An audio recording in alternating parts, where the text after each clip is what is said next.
چاہتے ہیں، اللہ تعالیٰ کی طرف سے رحمت چاہتے ہیں، کاروبار میں برکت چاہتے ہیں، اللہ تعالیٰ کو پہچانیں۔ ایک چھوٹا سا جملہ جو بہت طاقتور، دنیا کا سب سے طاقتور جملوں میں سے ایک جملہ، آپ سب پڑھتے بھی ہیں لیکن اس کا معنی کا نہیں پتا۔ آؤ لبڑ والو، کاروبار کو سائڈ پہ کر کے اس کو ذرا سمجھیں اور اس کو اپنی زندگی میں اپنائیں۔ ہم پڑھتے ہیں بسم اللہ الرحمن الرحیم، جو شروع میں با ہے، اس کے عربی زبان میں 8 معنی سے بھی زیادہ ہیں۔ یہاں پہ با سے مراد با للاستعانہ، جس میں آپ مدد کے طلبگار ہیں، یعنی بسم اللہ، اللہ کی مدد کے ساتھ، اشربو، میں پانی پیتا ہوں، بسم اللہ دروازہ کھولتے وقت اللہ کی مدد کے ساتھ میں دروازہ کھولتا ہوں، بسم اللہ، اللہ تعالیٰ کے نام کے ساتھ میں کام کو شروع کرنے لگا ہوں۔ مطلب کیا؟ مددگار، کہ اللہ کی مدد کے بغیر آپ نہ ہی پانی پی سکتے ہیں، نہ ہی دروازہ کھول سکتے ہیں، نہ ہی کوئی کام شروع کر سکتے ہیں۔ اگر اللہ تعالیٰ چاہے تو وہ آپ کام نہیں کر سکتے۔ یہ اس وقت میری انگلیاں کھلی ہیں، اگر اللہ تعالیٰ چاہے تو میں یوں بند نہیں کر سکتا۔ آپ زندگی کا کوئی لمحہ، آنکھوں کا جھپکنا، دل کا دھڑکنا، تمام کی تمام چیزیں اللہ تعالیٰ کی مشیت کے بغیر نہیں ہو سکتی۔ تو آپ جب بسم اللہ الرحمن الرحیم پڑھتے ہیں تو شروع میں با کا مطلب ہے اللہ کا مدد، یہ آپ کو پتہ ہونا چاہیے پڑھتے وقت۔ لفظ اللہ، کائنات، الکل، ان اللہ علی کل شیء قدیر، تمام چیزوں پہ قادر اللہ تعالیٰ کی ذات، یہ تو ہو گیا لفظ اللہ، سب کو پتہ ہے۔ الرحمن کا ترجمہ کیا ہے؟ نہایت مہربان۔ الرحیم کا مطلب کیا ہے؟ رحم کرنے والا۔ مہربان اور رحم میں کوئی بظاہر فرق نہیں ہے معنی میں۔ جو مہربان ہے وہ رحم کرنے والا ہوتا ہے، جو رحم کرنے والا ہوتا ہے وہ مہربان ہوتا ہے۔ تو اللہ تعالیٰ نے پھر کیوں الرحمن کو الرحیم کے ساتھ جوڑا اور ان دونوں کو لفظ اللہ کے ساتھ؟ کبھی سوچا؟ لفظ اللہ کے بعد آتا ہے الرحمن اور الرحیم۔ قرآن کی 114 سورتوں میں سے 113 سورتوں میں اللہ تعالیٰ اپنا تعارف یہاں سے کرواتے ہیں۔ الرحمن عربی زبان میں فعلان کے وزن پہ ہے۔ جو لفظ فعلان کے وزن پہ ہو اس کا مطلب ہے کہ وہ صفت اس میں خوب بھری ہوئی ہوتی ہے۔ الرحمن کا مطلب کیا ہے؟ رحمت سے بھری ہوئی ذات، یعنی رحمت کے علاوہ اور کوئی چیز اس میں ہے ہی نہیں، یہ ہے الرحمن۔ اور یہ الرحمن پوری کائنات کے لیے۔ وہ کیسے؟ کفار کفر کرتے ہیں، مشرکین شرک کرتے ہیں، اس کے علاوہ اللہ تعالیٰ کی رحمتیں ان پہ کہ روزانہ سورج طلوع ہوتا ہے، وہ اس دھوپ سے مستفید ہوتے ہیں، اس روشنی سے مستفید ہوتے ہیں۔ الرحمن نے ہر قسم کا جانور پیدا کیا، اس سے وہ مستفید ہوتے ہیں۔ کئی جانوروں کا دودھ پیتے ہیں، کئی جانوروں کے کھال سے اپنے لیے لباس پہنتے ہیں، کئی جانوروں سے انڈے لیتے ہیں، اس کو کھاتے ہیں۔ کافروں کے لیے، مسلمانوں کے لیے، سب کے لیے یہ ہے صفت الرحمن کی۔ یہ جو زمین بنائی ہے، جن درختوں سے آکسیجن ریلیز ہوتا ہے، یہ اللہ تعالیٰ کی صفت الرحمن۔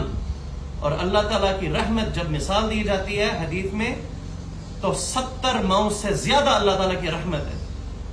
اور 70 سے مراد عربی زبان میں جو کیا جاتا ہے وہ ہے انلیمیٹڈ۔ جب کہا جاتا ہے کہ آخرت کی آگ دنیا کی آگ سے 70 گنا زیادہ تیز ہے، دردناک ہے، تکلیف دہ ہے، تو اس کا مطلب ہے انلیمیٹڈ۔ یہ ہے الرحمن فعلان کے وزن پہ۔ دوسرے اور کون سے الفاظ ہیں عربی زبان میں جو فعلان کے وزن پہ آتے ہیں؟ غضبان، غصے سے بھرا ہوا، عطشان، پیاس سے بھرا ہوا، جوعان، بھوک سے بھرا ہوا، فرحان، خوشی سے بھرا ہوا، رحمان، رحمت سے بھرا ہوا۔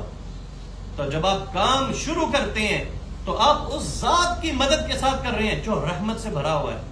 آپ رحمت مانگتے کیوں نہیں ہیں؟ پھر اس کے بعد ہے الرحیم، فعیل کے وزن پہ۔ یہاں پہ مددگار، رحم والا، مہربان کے ساتھ ساتھ مطلب ہے مسلسل، جس میں مداومت ہے، کہ ہمیشگی ہے اس کام میں۔ اگر اللہ تعالیٰ رحمت سے بھرے ہوئے تو ایک دفعہ نہیں، ایک آدھ دفعہ نہیں، 2 دفعہ نہیں، مسلسل، ہمیشہ۔ آپ کسی انسان سے موٹر سائیکل کی چابی مانگتے ہیں، گاڑی کی چابی مانگتے ہیں، پہلی دفعہ بڑی خوشی سے دے گا، دوسری دفعہ ہچکچا کے دے گا، تیسری دفعہ کہے گا بہانہ بنا کر نہیں دے گا، چوتھی دفعہ آپ کی کال اٹینڈ نہیں کرے گا۔ اللہ تعالیٰ سے جب آپ مانگتے ہیں تو ہر دفعہ وہی رسپانس ملتا ہے، لیکن ہم بطور انسان مانگتے نہیں ہیں۔ جو مانگنے کا حق ہے ہم اس مانگنے میں حق ادا ہی نہیں کرتے۔ تو میرے بھائیوں، یہ جب آپ اللہ تعالیٰ کے ناموں کے ساتھ اللہ تعالیٰ کو جب پکارتے ہیں، اللہ تعالیٰ سے مانگتے ہیں، تو مانگنے میں کمی ہے، اس کے دینے میں کوئی کمی نہیں ہے، اللہ تعالیٰ کے خزانوں میں کوئی کمی نہیں ہے۔ ایمانداری سے اس سوال کا جواب دیں۔ ماہ رمضان میں جان نماز میں گر گرا کر کتنی دفعہ معافی مانگی؟ میں خود کوئی حاجی ثناء اللہ نہیں ہوں، میں اپنے آپ سے بھی یہ سوال پوچھتا ہوں، ہم نے کتنی معافیاں مانگی ہیں؟ ہم نے رزق کا مطالبہ اللہ سے کتنی دفعہ کیا ہے اس رمضان میں؟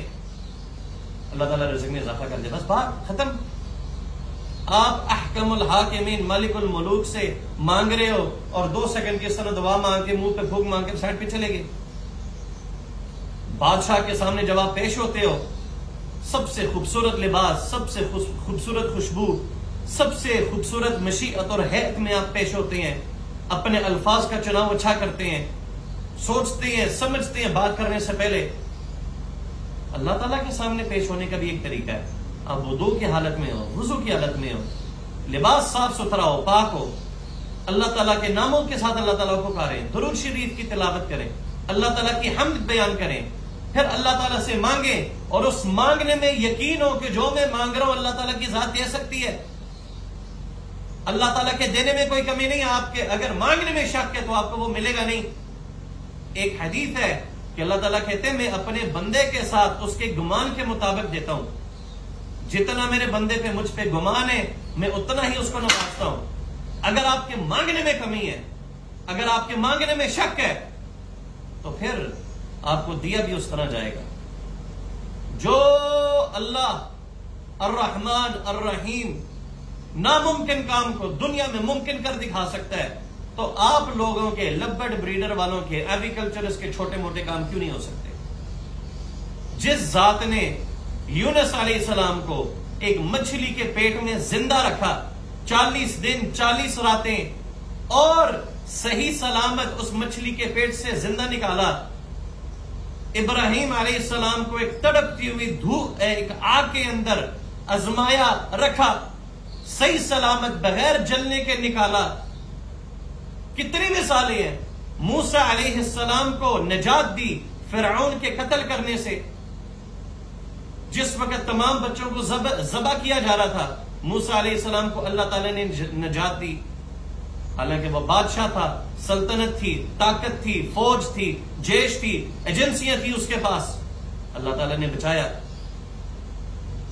سمندر کے کنارے کے پاس پہنچے، لگتا تھا کہ بس اب یہاں پہ آخری مرحلہ ہے، اللہ تعالیٰ نے سمندر کے الگ ایک شاندار خشک راستہ نکالا۔ بے شمار مثالیں ہیں قرآن پاک میں۔ آپ چھوٹی موٹی چیزوں میں پریشان ہوتے ہیں، اگلے سال سے زیادہ آپ کی سوچ نہیں جاتی، او لبڑ والوں میں، کیونکہ خود لبڑ والوں تو لبڑ والوں کو مخاطب ہوں، او اپنی سوچ کو درست کرو۔ اللہ نے آپ کو ایک خوبصورت دین سے نوازا جو کہ دین اسلام ہے۔ اللہ نے آپ کو ایک خوبصورت ملک میں رکھا ہے جو کہ پاکستان ہے، دنیا کا واحد ملک جو صحیح نظریہ پہ قائم ہے۔ پھر اللہ نے آپ کو پاکستانی بنایا جن کی پرورش مادری زبان اردو ہے، اسکول میں انگلش ہے، دینی تعلیم عربی میں ہے، یاروں دوستوں کے ساتھ پنجابی میں ہے، ہر قسم کا ٹیلنٹ ہم میں موجود ہے، لیکن اس کے باوجود میں سمجھتا ہوں افسوس کے ساتھ ہم دنیا سے پیچھے ہیں، شکوہ شکایت کرنے والے ہیں۔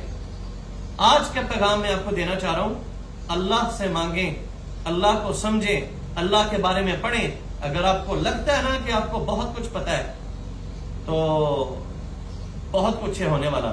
جو لوگ 6 سال 8 سال 12 سال درس نظامی کا کورس کرتے ہیں، اگر دین اسلام 2-3 جملے یا 2-3 صفحے پڑھنے سے ہوتا ہے تو وہ 12 سال کس چیز میں ٹکر مار رہے ہیں؟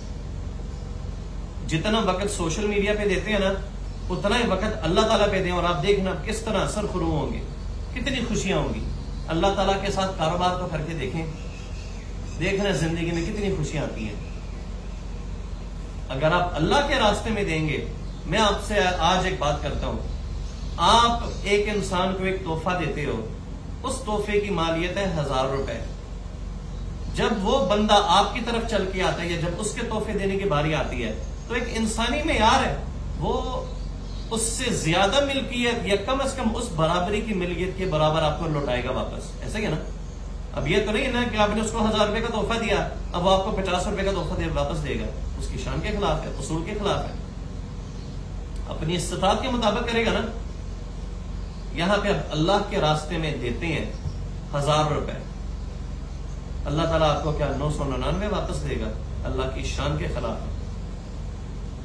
اللہ تعالیٰ جب دیتا ہے چھپڑ پھاڑ دیتا ہے. اللہ تعالیٰ کسی انسان کا کوئی قرض کوئی احسان نہیں لیتا. اللہ تعالیٰ جب لوٹاتا ہے تو اس کو ملٹیپلائی اللہ تعالیٰ کی خوشی کے مطابق دیتے ہیں. ان اصول کو اپنی زندگی میں اپنائیں. دنیاوی کاروبار اور تجار اور فیس بک کے پتہ نہیں کون کون ان کو دفعہ ماریں, یہ کچھ بھی نہیں ہے. مثال لینی ہے بزنس مین کی تو حضرت محمد صلی اللہ علیہ وسلم کے زمانے میں سے جو سب سے بہترین زمانہ تھا صحابہ کا تھا نا, ان میں سے ایک صحابی کی مثال دیتا ہوں, حضرت عبد الرحمن بن عوف رضی اللہ تعالی عنہ. اس زمانے میں نہ ہی فیس بک تھا, نہ ہی واٹس ایپ تھا, نہ ہی ٹک ٹاک تھا, نہ ہی یوٹیوب تھا, نہ ہی اسنیپ چیٹ تھا, نہ یہ سارا انٹرنیٹ. مارکیٹنگ سوشل میڈیا پہ تو نہیں نا کی. ریسرچ کریں, انہوں نے کاروبار کچھ پنیر ادھار لے کر کیا. کیا؟ کچھ پنیر ادھار لے کر کیا. انصاری صحابہ تھے, مکہ سے مدینہ کی طرف ہجرت کی تھی. جب ہجرت کی تو سب کچھ چھوڑ کے آگے مکہ میں قرض لیا تھا کچھ پنیر, ادھر سے کاروبار کا بڑھایا, ٹریڈنگ کی. اللہ تعالیٰ کے نبی صلی اللہ علیہ وسلم نے دعا دی, بارک اللہ فی مالک و اہلک. اور پڑھیں, ریسرچ کریں کہ وفات پاتے وقت کتنا مال چھوڑ کے گئے اور اپنی زندگی میں اللہ کے راستے میں کتنا مال خرچ کر کے گئے. ان کو اپنا آئیڈیل بناؤ. یہ ہیں اسلامی ہیرو. یہ دائیں بائیں, میں تو ان پلیت لوگوں کا نام بھی لینا پسند نہیں کروں گا جن کو اسلام کی سمجھ نہیں اور ہم نے ان کو اپنا رول ماڈل بنایا ہوا ہے. اپنے آپ کو درست کریں, اللہ تعالیٰ کے بارے میں پڑھیں, تو امید ہے انشاءاللہ بھائیوں کو کچھ نہ کچھ فائدہ ہوا ہوگا. لفظ اللہ, الرحمن اور الرحیم کے علاوہ اللہ تعالیٰ کے بے شمار خوبصورت نام ہے. وَلِلَّهِ الْأَسْمَاءُ الْحُسْنَى فَادْعُوهُ بِهَا. اللہ تعالیٰ کے بہت ہی پیارے خوبصورت نام ہیں, ان ناموں کے ساتھ اللہ تعالیٰ کو پکاریں. اللہ تعالیٰ آپ کی زندگی بھی, آپ کی دنیا کی زندگی بہتر کرے گا اور آخرت میں بھی خوشیاں دے گا. اللہ تعالیٰ ہم سب کو قرآن اور حدیث پہ عمل کرنے کے توفیق عطا فرمائے, سمجھ عطا فرمائے. معذرت کے ساتھ اس ویڈیو میں کوئی ایڈیٹنگ نہیں, کوئی XYZ چیزیں نہیں. میں جینوئن چاہتا ہوں کہ جو چیز میری زندگی میں سہارا بنی ہے, جو چیز مجھے موٹیویٹ کرتی ہے آگے چلنے میں, تو وہ آپ کے لیے بھی باعث نفع ہو. انشاءاللہ بڑھیں گے تو اکٹھے بڑھیں گے. پاکستان زندہ باد, لو برڈ پائندہ باد.